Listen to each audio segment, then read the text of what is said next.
bonjour. Bonjour Ilana, bonjour à tous. Rebonjour à vous. Alors c'est vrai, on parle maintenant depuis vendredi de cette guerre, les frappes d'Israël contre l'Iran, la riposte de l'Iran. C'était donc dans la nuit de jeudi à vendredi, Israël qui a frappé plusieurs sites stratégiques justement iraniens en réponse à ce que Jérusalem a qualifié de menace existentielle et imminente. Alors est-ce que cette attaque selon vous était nécessaire maintenant ? Alors elle était nécessaire, est-ce que maintenant était le bon moment ? Ça appelle interrogation. Nécessaire parce que on entend beaucoup de gens dire oui, Israël fait le sale boulot, tant mieux, mais bon, non, c'est pas un sale boulot. C'était nécessaire, c'était même indispensable. Le monde ne pouvait pas aller vers un Iran atomique, vers un Iran doté de l'arme nucléaire. Ce n'est pas un régime comme les autres. La bombe atomique permet depuis 1945, dans l'équilibre de la terreur, un retour à la raison dans beaucoup de moments de tension. Ça a fonctionné entre URSS et États-Unis, ça fonctionne avec la Chine, ça fonctionne avec les pays où la raison l'emporte. Dès que vous avez un pays dominé par un fou, par exemple la Corée du Nord, non au nucléaire. Et quand vous avez un pays qui est une théocratie, dans laquelle l'apocalypse est une hypothèse, dans laquelle mourir soi-même pourvu qu'on tue son ennemi est un scénario facile, ça n'est pas possible. Donc le monde entier aurait dû se liguer pour empêcher l'accession de l'Iran à l'arme nucléaire. Il l'a fait d'ailleurs. Par la voie diplomatique, on a essayé, on a eu des accords. Donald Trump a donné 60 jours. Voilà. Mais Israël a pris les devants, considérant que, et là la question du maintenant se pose, on était trop près de l'obtention de résultats avec des bombes opérationnelles pour retarder une attaque. Et là, bien sûr, d'abord on ne saura jamais, parce que personne n'a la réalité, la vérité sur ce qu'était l'état d'avancement de l'armement nucléaire iranien. On ne saura jamais, et bien entendu, on peut toujours se dire que dans 3 mois, dans 4 mois, ça aurait été possible. En revanche, en termes de pure tactique, frapper l'Iran dans sa voie de nucléarisation maintenant, c'est frapper un Iran qui a été affaibli. Affaibli par l'échec du Hezbollah, affaibli par l'échec du Hamas, affaibli par l'effondrement de la Syrie, etc., etc. Donc, bien entendu, un régime qui cherche à avoir une arme nucléaire, mais qui boite, il est plus fragile et c'était sans doute un bon moment tactique pour le frapper. Un bon moment tactique justement, et on peut s'interroger aussi sur le succès finalement militaire d'Israël. Alors c'est une opération quand même qui était préparée depuis des mois par les services de renseignement israéliens. Ce sont des gardiens de la révolution, des responsables iraniens de très haut niveau qui ont été éliminés, des infrastructures nucléaires également très importantes. Est-ce qu'on peut considérer que l'opération israélienne a réussi ? Oui, elle a réussi dans la mesure où c'est une opération extrêmement impressionnante, plus puissante et tout aussi complexe que l'affaire des beepers. On a vu qu'Israël était capable de frapper qui elle voulait ou ce qu'elle voulait, un peu quand elle voulait.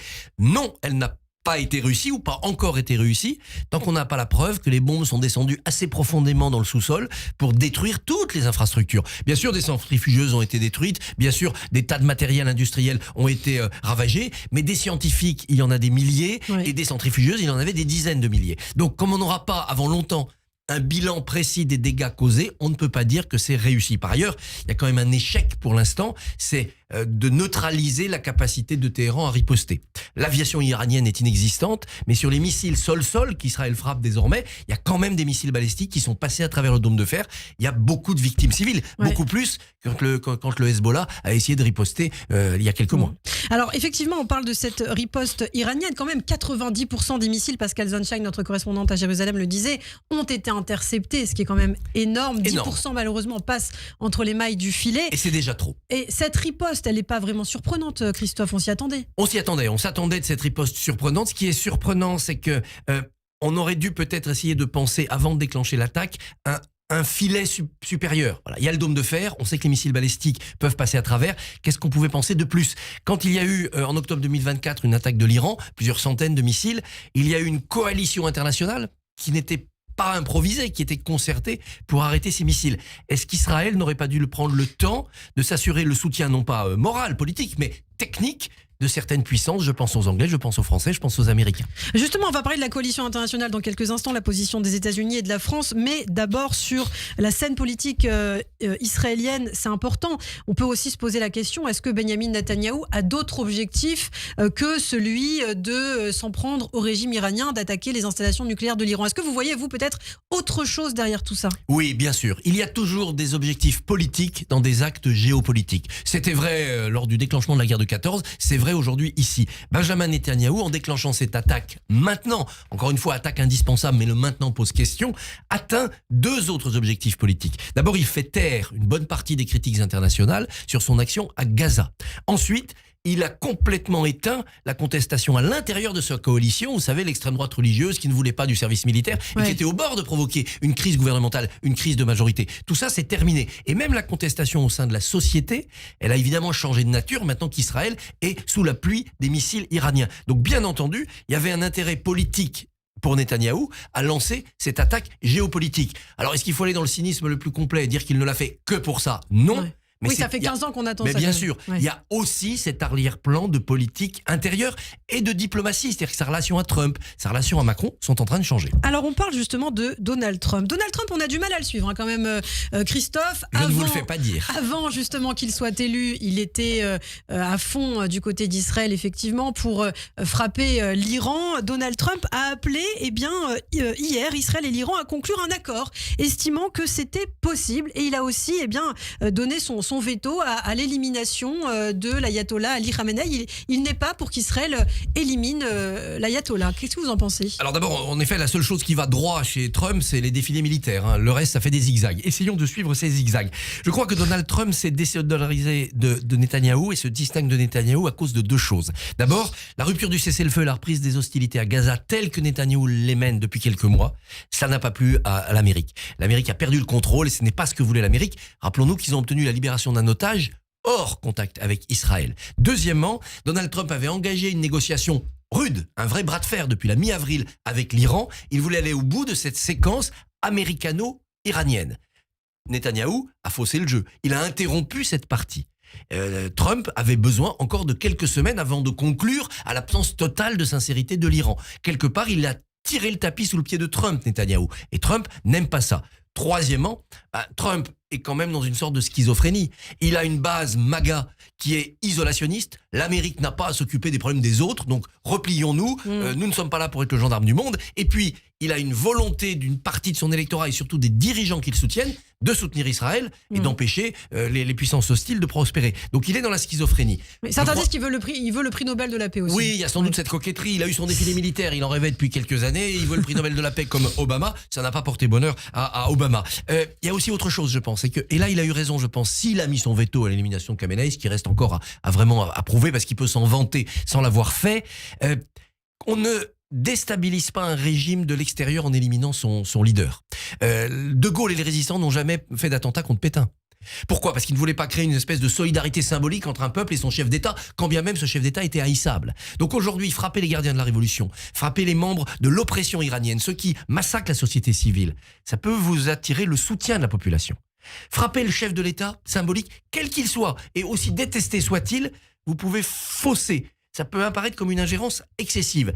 Ça peut déstabiliser aussi le régime. Oui, mais ça peut le déstabiliser comme ça peut le renforcer. Chaque fois qu'on a dégommé un dictateur qui nous dérangeait, de Saddam Hussein à Kadhafi, ça n'a pas fonctionné. Donc je pense que de ce côté-là, autant il faut faire s'effondrer le régime en supprimant ses piliers de soutènement, et les gardiens de la révolution, les scientifiques, l'armée, autant le chef de l'État symbolique, c'est pas forcément une bonne idée, d'autant qu'il est là depuis très longtemps, qu'il est très âgé, qu'il est en bout de cycle. Alors on parle de Donald Trump, l'Union européenne également qui a réagi. La présidente de la Commission européenne s'est entretenue hier soir avec Benjamin Netanyahou. Ursula von der Leyen n'a pas appelé à un cessez-le-feu immédiat, car pour elle, comme pour Israël, l'Iran ne devrait évidemment pas avoir l'arme nucléaire, mais quand même, ce qu'on voit, c'est une volonté d'accord, de négociation avec l'Iran. Est-ce que c'est de la naïveté de la part de l'Union européenne? Il y a une part de naïveté de la part de l'UE, et puis il y a une part de salam alek compliqué, parce que comme on est 27, moins on en dit, plus on est dans la neutralité, moins on est sûr d'avoir de l'union, plus on est sûr d'éviter la division. Donc vous voyez, c'est quand même problématique. Il est évident qu'il fallait rester sur la ligne. L'Iran ne peut pas être nucléaire. Bien entendu, l'Europe doit dire, nous cherchons à l'atteindre par la voie diplomatique. L'Union européenne n'avait pas à frapper l'Iran militairement. En tout cas, pas tout de suite. Mais maintenant qu'Israël l'a fait, il n'y a plus à tergiverser. Il faut être derrière cet acte militaire d'une démocratie dirigée contre une théocratie apocalyptique.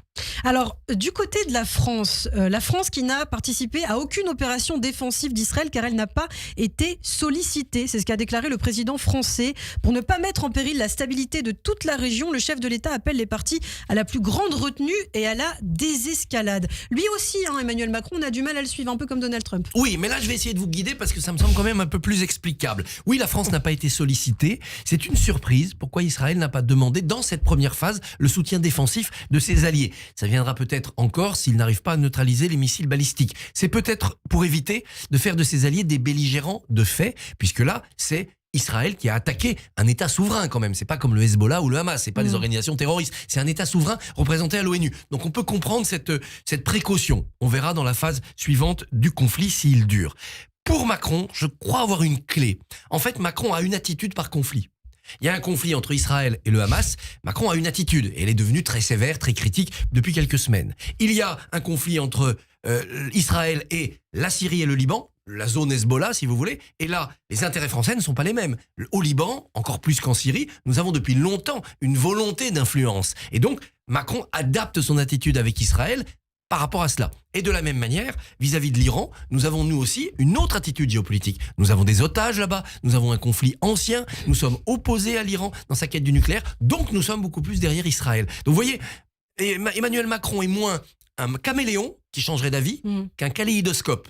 Selon le conflit que vous regardez, c'est pas la même couleur de réaction. Il a peut-être changé encore, on ne sait pas. Oui, il peut changer encore. Alors, reconnaissons-lui quand même que chaque fois qu'il a changé, c'est aussi parce que sur le terrain, il y avait eu des évolutions qui ne lui convenaient pas. Un mot de l'actualité en France aussi quand même, c'est important. C'était ce week-end le congrès du Parti Socialiste à Nancy. Le député Jérôme Guedj a vivement dénoncé Jean-Luc Mélenchon. Il est sorti de ses gonds, on peut le dire. Il l'a qualifié de salopard antisémite en réaction à ses positions récentes ces derniers mois. Est-ce qu'il a eu raison de le faire ? On n'a jamais raison de solliciter l'injure, d'utiliser l'injure, surtout face à des gens qui, eux, utilisent l'injure, la menace, etc. Néanmoins, Jérôme Guedj, on peut lui donner l'absolution pour deux raisons. D'abord parce qu'il a parlé en termes sentimentaux. Il a dit c'est un être que j'ai profondément aimé. Il était un proche, un intime de Mélenchon. Il a vécu ça comme une rupture affective. Et on sait que quand on est dans l'affectif, les mots dépassent la pensée et on peut le comprendre. Par ailleurs, deuxième raison pour lui donner l'absolution, salopard c'est salaud et ça fait penser au salaud sartrien. Donc c'est la position philosophique du salaud qui, allez, pour dire vite, est celui qui trahit ses valeurs pour une cause d'intérêt premier. C'est exactement ce que fait Mélenchon. Donc s'il a parlé en termes sartriens, Jérôme Guedj, il a philosophiquement raison. Par ailleurs, tactiquement, il nous dit aujourd'hui, Jérôme Guedj, que c'est pas ce qu'il avait prévu de dire, il s'est laissé emporter. On peut le comprendre et ça montre à quel point l'affect joue dans cette affaire. Par ailleurs, il oblige Olivier Faure à se débusquer. Olivier Faure avait promis de détacher le PS de LFI pendant le congrès. Le congrès est à peine terminé, il trahit sa promesse. Et on voit une radicalisation d'ailleurs du discours d'Olivier Faure qui a dénoncé sans les nommer ceux qui au Parti Socialiste justement appellent à rompre tout lien avec LFI. Oui, exactement. Donc Olivier Faure qui pendant 6 mois nous a dit LFI c'est fini, pour diviser son opposition et gagner le congrès, à peine réélu nous dit non LFI ça recommence. Ça recommence au niveau local, il y aura des accords locaux PS, LFI au municipal. Ça veut dire quoi ? Ça veut dire que quand il faut sauver une ville, on fait un accord avec LFI. Oui, mais alors quand il faut sauver des sièges de députés, on fera aussi un accord avec LFI. S'il y a une dissolution à partir du 7 juillet, puisque ça peut revenir, ou cet automne, il y aura donc le nouveau Front Populaire, le NNFP, le nouveau Front Populaire. Olivier Faure le fera. Alors il dit oui, mais à la présidentielle, on aura un candidat. Oui, sauf qu'ils sont incapables d'avoir un candidat.